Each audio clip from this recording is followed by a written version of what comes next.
Are you sick of the, like, sneaky athletic or, like... Kind of. I mean, I think I've shown I'm pretty athletic. Yeah. Mike Schmitz of ESPN. We're here in Tucson with Nico Mannion. We're in your very nice film room here at the University of Arizona. Nico, you've had 3 games under your belt now. You came in with, some hype as a freshman here in Tucson, kind of a hometown kid. How has the season gone so far for you? So far it's been great. I mean, we had a month and a half of practice before starting any games, and I feel like that month and a half really helped us because we got so many young guys and new faces. We just kind of had to get to know each other on the floor and off the floor, and that month and a half really helped us. We're at a really good point now, 3-0 in the official games. Won 2 games in blowouts and then beat a really good team in Illinois. We're feeling really good right now. Any surprises or anything that's maybe been a little bit more of an adjustment than you expected, or? The adjustment's just taking a while. I'm still getting adjusted to this day. I think all the freshmen are, and it's just something you got to get through. There's no way around it. You just got to work through it. So what we're going to do is kind of dive into some of your film so far. It's been 3 games, but we've been watching you since, let's see, Nike Hoop Summit, McDonald's All-American, even when you were playing for the under-16 Italian national team. I was out there in Podgorica, Montenegro, I think it was. Montenegro.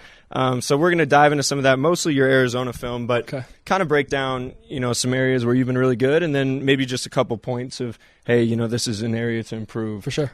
So let's dive into that here. What I really like is how you move the ball ahead in transition, and I think that's where your game has really popped so far, is in the open court. Rebound, and your head is up immediately. You can really see your connection with Josh Green. Yeah. Obviously, you guys have played together for a long time. He sees you, you see him. Quick hit ahead, wide open 3. You've been the engine for this team when you play fast, when you really push, and then you can see it again after the switch. Like, look at the eye contact there. You can tell you guys have played together for how long? Like, how long? I think this is our 4th year together. Okay, and can you feel that chemistry right away? Yeah, I can. It's just I kind of just know how he is, how he plays, the kind of guy he is. So it's easy for me to be able to find him when he's so athletic, running lane. You get him the ball, he can make plays. Just like this right here. Yeah, thread the needle, really impressive. And then obviously the highlight reel dunk. Yep. Great defensive play here, by the way. A little bit late seeing that, but, quick hands, and then you're out and running. And I love, you can tell these guys love playing with you just because, everyone's sprinting the floor. They know they're going to get an easy layup. So I like your thought process here. Okay, you're scanning the floor. No disrespect to your man Hazard on the left, but he's not really a finisher, right? And then you have Josh on your right. Yep. Drop that off. That's a big-time play. So, I mean, what is it like just kind of building chemistry with the rest of this group? You've known Josh for some time, but how is that process going? With Josh, we already know how that is. I've been playing with him for 4 years now. We kind of understand each other in our games. But with everyone else, it's just a process, really. Getting in the gym with them every day, figuring out what guys' strengths are, where they like the ball, how they play, stuff like that. But we have just a really good group of guys, and we're all unselfish, which makes it a lot easier to kind of play together, Yeah, no question. And then, maybe a few areas where, in the open court at least, have some different options than maybe you chose. Yeah. I like how you're pushing here, but what do you see here? Maybe Josh on a bounce pass. Mm-hmm. That was a thought also. And then Stone also trailing. Yep. He's one of your best shooters. Maybe get him a touch. I know you see a guy at the rim that you feel confident you can score over, but an uncontested 3 or a contested floater, pick your poison. But continuing to get used to playing with these guys, and then take me through this progression here. Maybe Josh in the corner again. These are things you're going to continue to learn as you adjust to the college game. And again, not a bad shot. Just feeding everybody who's getting up and down with you and playing. It seems like you're at your best in the open court when you're trying to get out and push pace. Have you always played that style? Where does that come from? I think so. The past couple of years, AAU, high school ball, with those teams, we've kind of just focused on pushing the ball and getting out and running. I've always been playing with pretty good athletes and shooters, so that's kind of been to our strength. And then in AAU my last year, our big guy was a 6'7" wing, Trey Anderson. He's at South Carolina now, and he's going to play the 3 in college. So he was our center, and we just played fast, ran, and shot threes, and that's kind of how we like to play. That's kind of how we're starting to play here at Arizona, play a little faster. And one thing that really stands out to me about you and how you've evolved is your ability to create for others off a live dribble is kind of what I call it, or off the dribble. I think a lot of the best facilitators in the NBA are really special in that regard. Trey Young, John Morant, guys like that. Right. Take me through kind of your read here. I don't know if you remember this play at all. High ball screen. I think they're trying to blitz, get it out of your hands. Yeah, so they were supposed to – the big guy, he's on the right of Zeke. They were supposed to down that, but the guy guarding me never really got on my hip. So I figured if I could get over and use the screen, I'm kind of taking two defenders out of the play at once. Yep. And then at what point do you see that this is an option? As soon as this guy starts to try to commit to me, I think I throw a one-hand pass here because Coach Miller's been talking to me about being able to get it up off one hand, the wrist rolls and stuff like that, because by the time you put two hands on it, it's going to be too slow. Hands are all over the place. So as soon as this guy kind of starts to commit, I just try to throw a bullet pass right to Ira's number. Yeah, and you can see it right here. Right there. Bullet. Yeah. And you had a few in this game also. Some that ended in points, some that didn't. I know Ira Lee probably wanted that one back. But here's another one in transition, kind of early offense here. Your head's up. And Coach Miller's right. I mean, when you don't have to put that second hand on the ball, you can really catch teams off guard. What did you see here? So their big guy was picking me up. I don't know why. I think the guy guarding me is either one of the dudes guarding Dylan. They were supposed to pick me up. They didn't. So big man just stepped up, and Zeke ran the floor like he usually does and wide open for a dunk. What has impressed you most about him so far? A guy who maybe wasn't as highly touted as you and Josh, but has been a beast so far. I'd say his consistency. He's been showing us, the stuff you guys are seeing now in games, he's been showing us in practice for the past 2 months. So he's just a consistent guy. He brings energy every day to practice, physicality, and he competes in everything he does. And you can see that in the games. He plays with a lot of energy, and, he's just a force down low. No question. And then kind of looking at some of those areas where, you had an opportunity to probably make a play off the dribble with one hand, like here coming to your left. Let's run this here.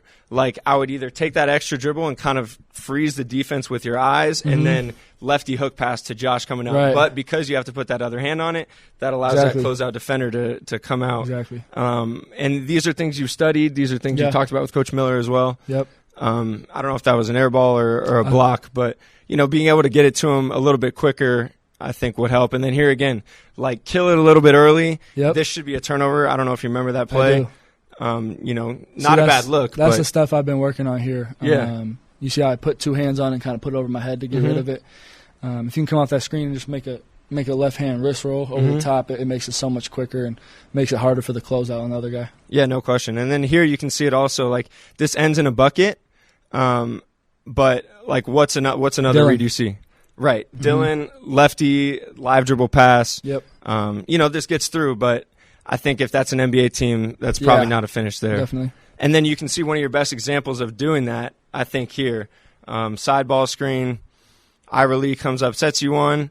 Love your change of pace. You freeze him, allow him, like, give him time to roll. Yep. And then the pocket pass on the money. Like, that's an NBA-level pass. And I think at the next level, that's going to be a dunk. Right.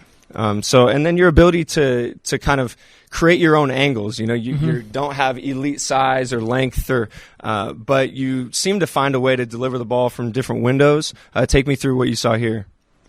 Yeah, so for us in practice, coming off ball screens, coach is always telling us to get our hands up.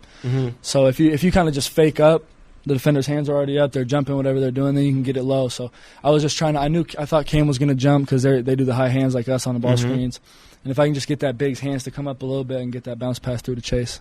And this is something we've seen from you dating back to, like, here at the Nike Hoop Summit. James Wiseman's going to kind of try and drag you out here with the hard hedge. And I think you do a great job showing patience. And, like, that's a big-time pass. Yeah.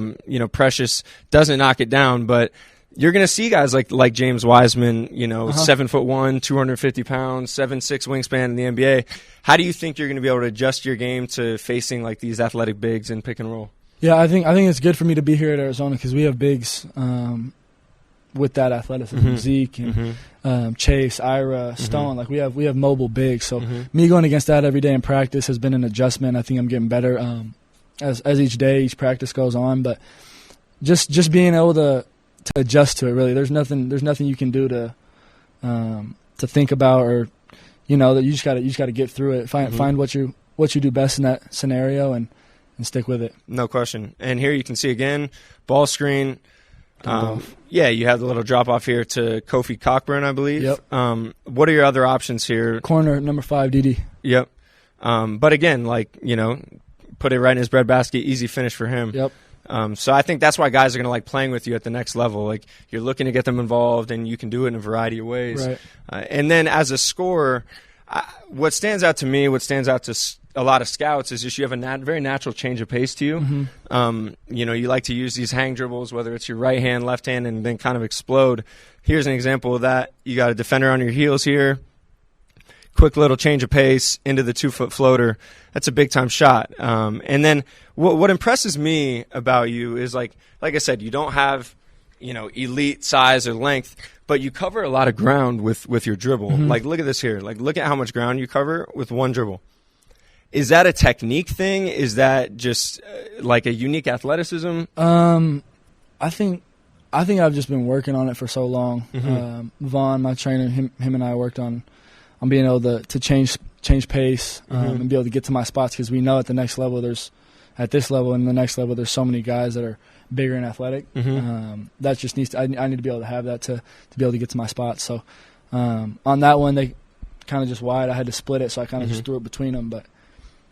And I think the key for you to be able to use that change of pace to score effectively is to make shots. Like, you're going to have to make shots off the dribble. Now, this is a deep ball, okay? But, like, if you're making that type of, like, hang dribble, hezzy pull up that we saw a lot from you at Pinnacle, then you're going to be almost impossible to guard. Right. And then also in ball screens, like, if they're going to go under, like, you got to make them pay. Right. Because if they're going under, they're gapping you. Like, you're a good athlete, but it's tough to go get your own. Definitely. And we've seen you make shots this year so far. I think you're shooting around 40% from three, a lot of it off the catch. But so then, like, you can see here, if teams have to go over, then you can use that change of pace. Right. And that's going to allow you to be a really effective scorer in the half court. Here's one more we see here. Cole Anthony fights over. James Wiseman, you freeze him with the little hezzy, and then get to the free throw line. So, just combining that shot making with that change of pace. And I think the one thing scouts are maybe going to question about you, one of the things, is like, if it's late clock, can he go get his own? Right. And here's a couple clips against Scotty Lewis, long NBA athletic defender.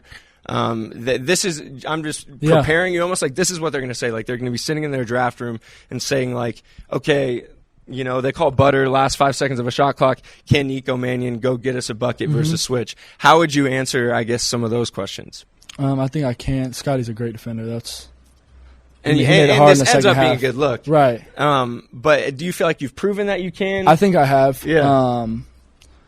I think like in the Illinois game, towards the end of the game, we kind of just went to flat ball screens, twist ball screens, just kind of put everyone on the baseline, stuff like that. In the last, like, starting here, probably 5-6 minutes, and that was really when I was at my best in that game, because I had the ball in my hands, got to make decisions, get downhill, floaters, finding guys, and I think that's where I'm at my best. So, are you sick of the, like, sneaky athletic, or like kind of? I think I've shown I'm pretty athletic. Yeah.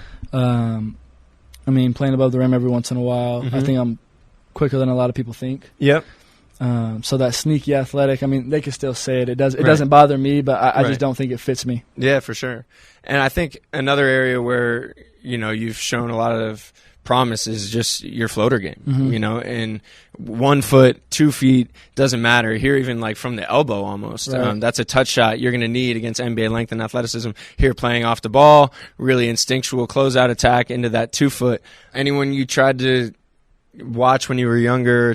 Steve Nash. Yeah. I saw a lot of, me and Vaughn, my trainer, watched a lot of film on him, and he shot more of it with 2 hands. But he was shooting them from, I saw like a 2, 3, 4 minute clip of him just shooting floaters from like the free throw line. Yeah. In games. So he's coming off screens, S curls. He had the runner. Yeah, so that's probably who I've seen do it the most. Yeah, no, that's been really helpful for you so far this season. And then I think sometimes, like, even using your athleticism a little bit more to get all the way to the front of the rim. Like, here, I know this is probably a 2-for-1 situation, but, like, take one more dribble. You know what I mean? And then either extend. And a lot of the best finishers you see in the NBA now, like at Kyrie, like, they have either foot, those speed finishes, scoops, all that. Right. And, I know you're a worker, and you're going to continue to add all that type of stuff. And here's another example of that. Like, this is NAU, and I know you've had your floater working, but like you can get to the front of the rim there. Right. You know what I mean? Yeah. So I think you're shooting 3.3 free throws per game right now. Yeah. Have you always been a guy who's spent a lot of time at the free throw line? In high school it was more, obviously, but I'd say so. I think I need to get to the line a little bit more this year. Yeah. I think it'll be better for me, better for my team. The more free throws we can get, that's easy points for us. I think one thing scouts also like about you is that you've shown you can play off the ball a little bit, and you've had an impact doing that this season. Like here with the crash, coaches are going to love that. And then here with the screen to set this up, got yourself the little screen assist here. Yep. Square your shoulders, splash. So like being able to play off the ball, it's a multi-guard NBA now. Right. And being able to read, Scotty Lewis overplaying, back cut, easy floater.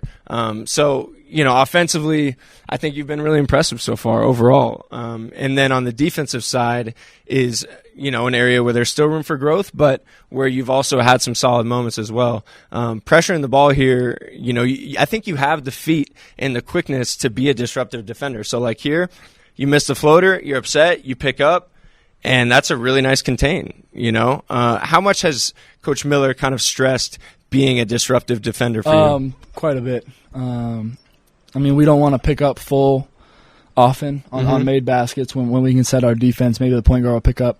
But we're really big on just stopping the ball at probably about the coach's line. And we call it the heat-up line. So that's where we want to stop the ball. And if anything's inside of that, we want to have ball pressure. So he's been really hard on me about having ball pressure every play, every time down, and then having my hands up when they're using ball screens so they can't throw strike passes, stuff like that. Yeah, and you can see it again here against, I think, Tyrese Maxey.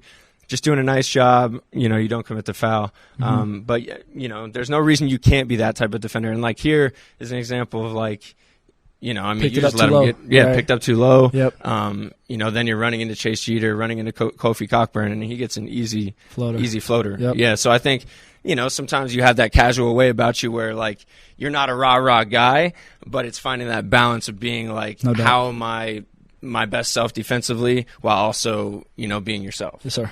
And then, again, like, you haven't played big-time opponents other than Illinois, but you've shown, like, you have the feet and the anticipation to keep guys in front. And when you're on an island, like, I don't think that's out of the question at all. And, people are going to say, 6'2" wingspan, who's he going to guard? But I think you've shown, like, when you're fully locked in, you're more than capable. And you can see a few clips of that there, even here against Cole Anthony, like, in short spaces like that, like, you're very instinctual. I think you do a good job. What do you remember about that matchup with Cole? I remember one play specifically when I'd drawn a couple fouls on jump shots that game, and toward the very end, I remember I sidestepped and pump faked. I think it was Isaac Okoro, and they didn't call a foul, and they gave them the ball. That's the main play I remember, just because I thought it could have gone the other way. Yeah, I think you really opened a lot of people's eyes that week, going toe-to-toe with him. I think you have 28 points. You both had big games, but people are still going to question the defensive side of things, right? Like, they're going to say, how is he going to contain other NBA point guards? Here's an example of that. Just kind of relaxed in your stance. Yep. Easy bucket for him. And then they're going to also ask, okay, how many positions can he defend, right? Like, it's a very switch-heavy NBA league. Like, you're going to be in the post against bigs after switches. You're going to have to step out and guard a wing every once in a while. Right. Wendell Moore, just easy crossover, easy finish. So I guess, how do you plan to kind of answer a lot of those questions?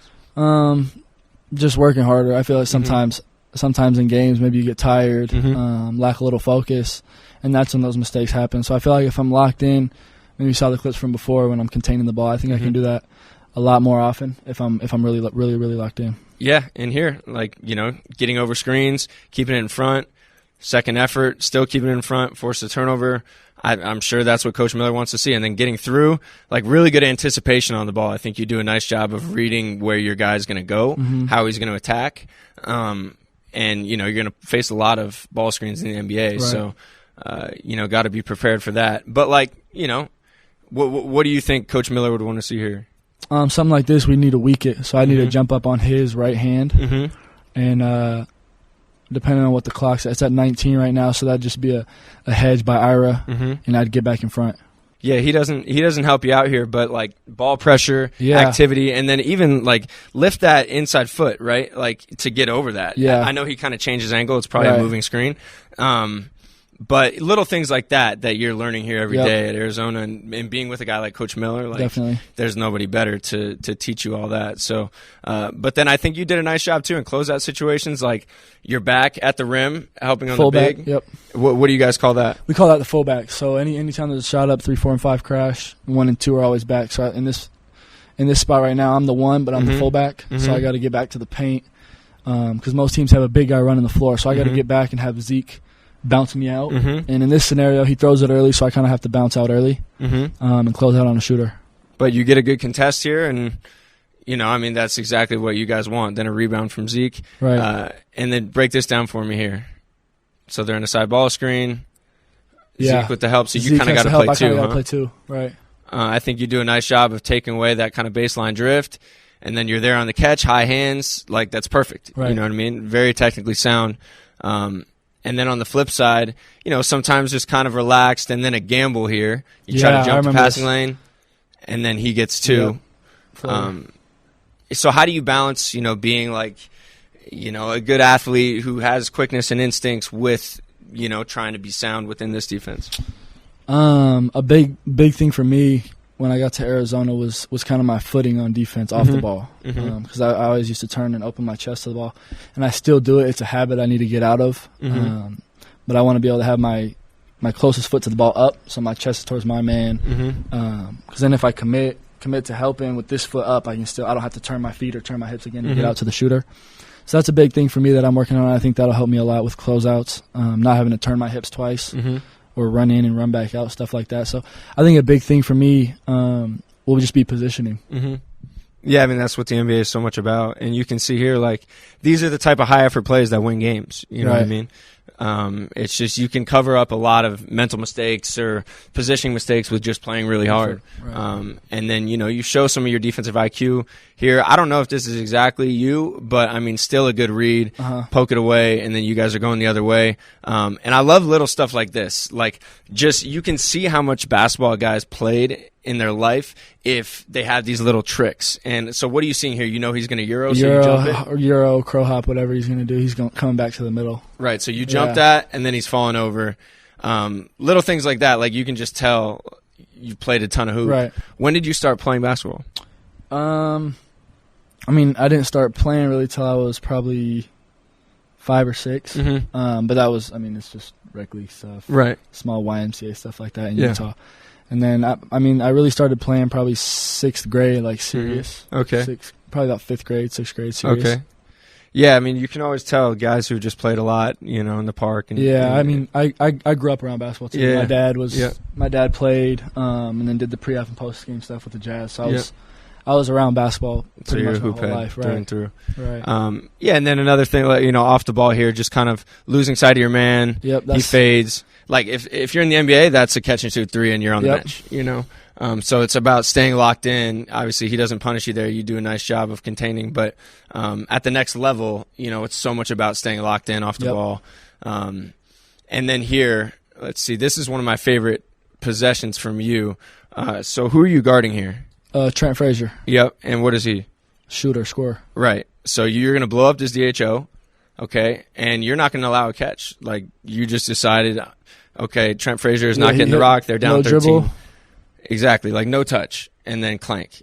They get the offensive rebound, but that's a big-time play. So, I think you've proven in the past that, like, when you're fully engaged and you're fully locked in, you can be a good defender. Right. So I guess as you progress, throughout the rest of the year, wrapping up here, what are your goals? Like, what are some things you try to hope you accomplish? And how do you think you stack up against, all the other point guards in your class? First of all, going with the goals, I want to, with this team, we just want to make a run, make a deep run. Just bounce back from last year. Everyone's kind of been, I think they're kind of sleeping on us right now. We have a really good team. We're really deep, and I think we can make surprise a lot of people this year. So that's kind of my biggest goal. Make it as deep as we can, however far that be, and just have fun this year. And then, obviously you're worried about tomorrow's game and you're worried about the season. You've played against a lot of these guys, whether it's Cole or, a lot of different point guards in this class. Like, where do you think you fit in? I don't want to sound cocky and say, oh, I'm number one, but I mean, in my heart, that's how I feel, and I know everyone has their own opinions and stuff, and that's fine. That's up to them. But I mean, I just want to go out and play every game confident and knowing who I am.